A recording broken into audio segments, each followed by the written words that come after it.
All right, so Charles, we just finished watching the president's first, I guess, nationally televised speech in front of uh, Congress, Senate, and the Democratic reaction. And what are your thoughts? Well, I thought he did a great job reading Steve Bannon's speech, and I think he gave himself cover. He tried to uh, persuade his base, particularly, and try to win over those people who make up the dismal ratings he's got. Mm-hmm. That hey, don't fall for the okey doke. I'm going to do what I said I'm going to do. So rhetorically, I think he did a great job. Mm-hmm. And um, the thing is, we have Trump, who's on one hand winning with rhetoric, and on the other hand, he's losing with reality. The fact that he's not done a damn thing he said he's going to do. So it sounded good. He made this anti-Obama speech because I think the real name for Obamacare is Affordable Care Act. But everything he said, it's to the cheers, the elation of the Republicans who didn't think they would get back in office. They didn't like this man. He pulled a miracle for them. And despite all of the things that say this man needs to be investigated, because like I said, he's known for a blue tie, a red tie, but he doesn't want to discuss his Russian ties. We need to know if he's talking about draining the swamp, is he ready to be investigated? And which they would investigate him if the shoe was on the other foot. If you know what I'm saying? How many investigations they had of Obama? But all of the things he says he wants to do to make America great again, this whole infrastructure, the budget. I mean, he mentioned deficit, the budget that for what he needs to do what he says he wants to do.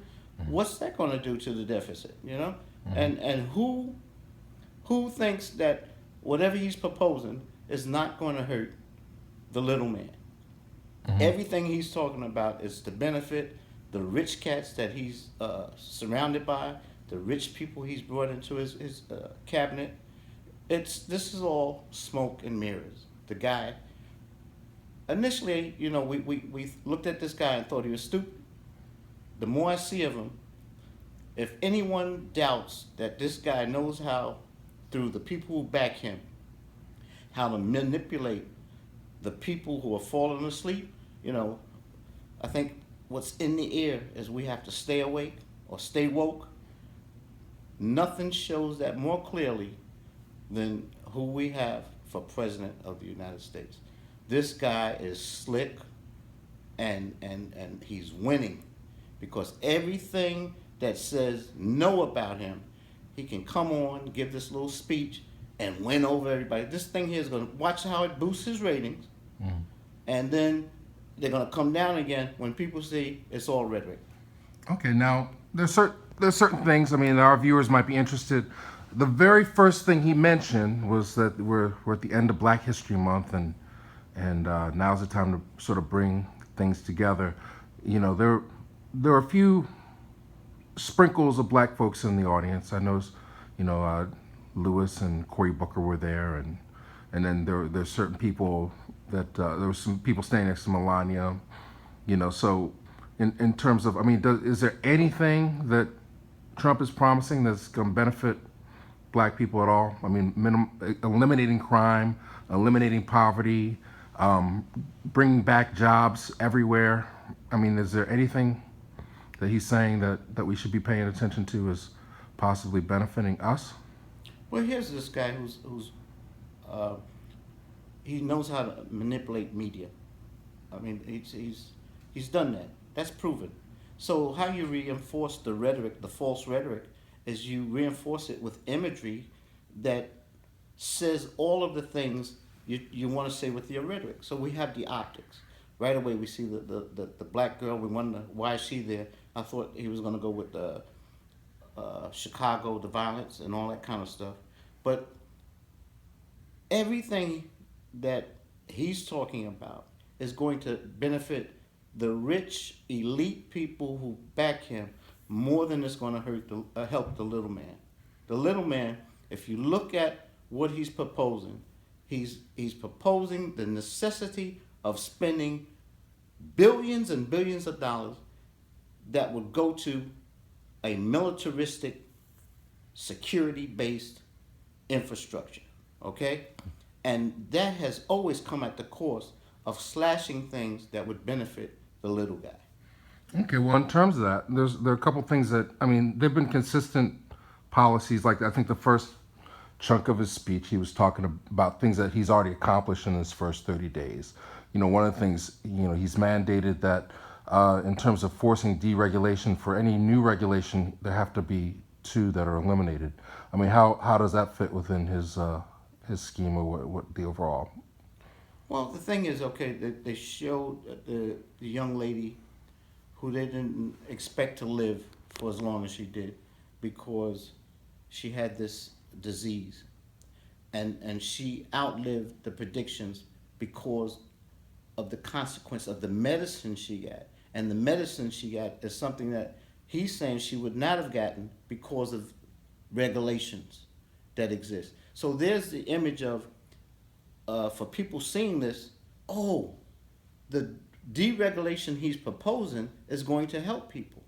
But what they're not going to show you is how the deregulation he has already introduced and proposed, all the devastating effects it's going to have. See, it's all about, first of all, that medicine, medicine has to be approved and tested, okay? Every medicine you get, sometimes you hear that the side effects are worse than what it's supposed to cure, okay? So those things, they always talk about deregulation because deregulation helps the drug industry, and as far as medicine is concerned, and deregulation helps all of these people who run businesses where they don't care about where they put their the refuse from what they're creating. So how many people are suffering because of fracking? He's talking about how he's going to help the people suffering in the coal industry. Do you really need a job that bad to want to work and deal with coal? And what has coal done to the environment? Mm-hmm. See, but deregulation, if it's or to the people that did the coal mining's health. Yes, and if you couple that with the fact that it's going to create jobs and people are willing to do anything because economically they need a job so badly that they'll take anything, that is crazy. Talk about putting money into creating a new way of how we deal with our economy, with our environment, with our system of doing things technologically that's not going to have us dependent on things that go against what is going to make America safe environmentally. Mm-hmm. And the thing is, we need to be cognizant of the fact that the environment, this dystopian future that is predicted for this world, mm-hmm. it's a consequence of not being on top of the dangers of companies that have no concern for human life, and it's only about profit. This idea of profit over people is going to destroy us if we don't have the people awake to what's really going on here. Okay, well, we want this one to be brief, but two, maybe three more points. So, in terms of reactions, there were just as many things that he took pride in mentioning as he left out. I mean, I've heard virtually no talk of foreign relations other than maybe NATO and what's needed in order to work with other partners and possibly bring in new people that maybe were formerly our enemies. He spoke to that. Well, he got in trouble early on with the fact of having this NATO relationship, the UN, and how people, excoriated him for that. because we need to have a healthful, respectful relationship with other countries. So he backpedaled a little on that. But then, typical Trump, yes, we need NATO, but the relationship I've established is that they're going to pay their fair share. They're going to help with the cost of having world peace where we're working together. And I can tell you the money's pouring in. All of what he said rhetorically is giving him cover for missteps he's made in saying, talking tough, and sounding like, we can do this alone. And, I'm not the president of the world, I'm the president of the United States. All that sounds great. But this world, in order for it to work, we need the cooperation of other countries where we rely on other countries for resources to buy our goods, the exchange. And yes, from a nationalistic perspective, make America great where we come first, that sounds great. But the reality is there has to be a symbiotic relationship, a respectful relationship with other countries. And he's not the one to do it. Okay, well, it seems like he's ready to fix everything, including getting Harley Davidson money that they never even thought about getting. Selling motorcycles in places that they haven't sold.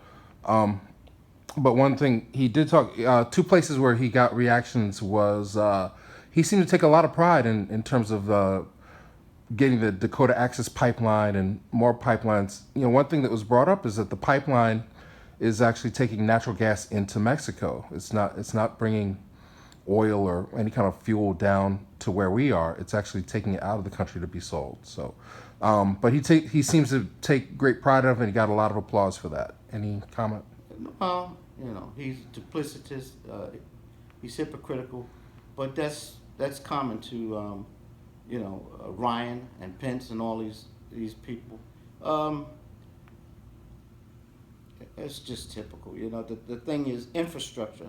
How that got great applause. Mm-hmm. How long was Obama trying to get infrastructure? You know what I'm saying? Mm-hmm. You see the problems they're having now with the Affordable Care Act. Or they're going to get rid of it. But people are telling them, hey, it saved my life.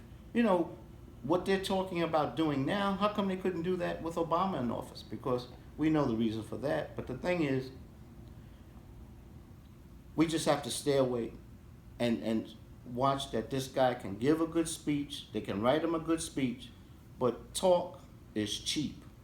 We used to say, don't talk about it, be about it. And I want to see just how much he can be about everything he said. That's to be seen.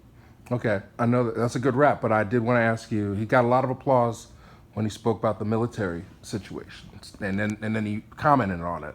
Well, what happened is that was a touching moment, and I told you, in real time, I've never seen an applause last that long in the history, and it lasted. They melted, and it went on, and every family who suffered the loss of someone fighting for this country, that's off limits. And I can understand she's looking up, she's saying, look, hon, look what they're doing, what's saying to you, that's a sacrifice. But here's the thing, they wanted to milk that moment to overshadow what happened under his watch with that failed attempt where the Gold family of the victim wouldn't even meet with this president. So this was another instance of a way they could overshadow the reality of a life, a military life lost under his leadership, to say, what this guy did, he got killed, but he did something heroic. And that's to give him cover for this other thing that happened. And, it was wonderful to see. But the thing is, what bugs me is people who find all kind of ways to stay out of the military, find all kind of ways to get the deferments, and they're the first ones to talk tough and be militaristic. And no one has really come up to him and said, you know what? You made every attempt and you were successful to stay out of the service, and yet he'll say things that will jeopardize the lives of people fighting for this country. with this whole thing about where he approves of waterboarding, and then the other thing to negate our fighting man's efforts to say that we don't win anymore. That's terrible, you know. And he's a piece of crap. And I know saying that people gonna say, well, you know, the predecessor was just as much a piece of crap as he is. But the thing is, let's see what this guy is going to get done. And the proof of the pie is in the eating. Okay. Well, thank you for sharing that with our audience. And then, just, for those watching, if you watch the thing in real time or online, I guess we're open to hearing what you have to say, right? Yeah, I mean, it's tough, it's difficult. As he said, things are not as easy as they look. You can criticize someone, but wait till you have the job. Let's see how you get that done. It's not easy. Yeah, well, who knew healthcare was so hard? It was such a difficult thing, healthcare. And you know what? Everyone's going to need health care because Trump is in office, and I don't think I'm the only one he's making sick. All right.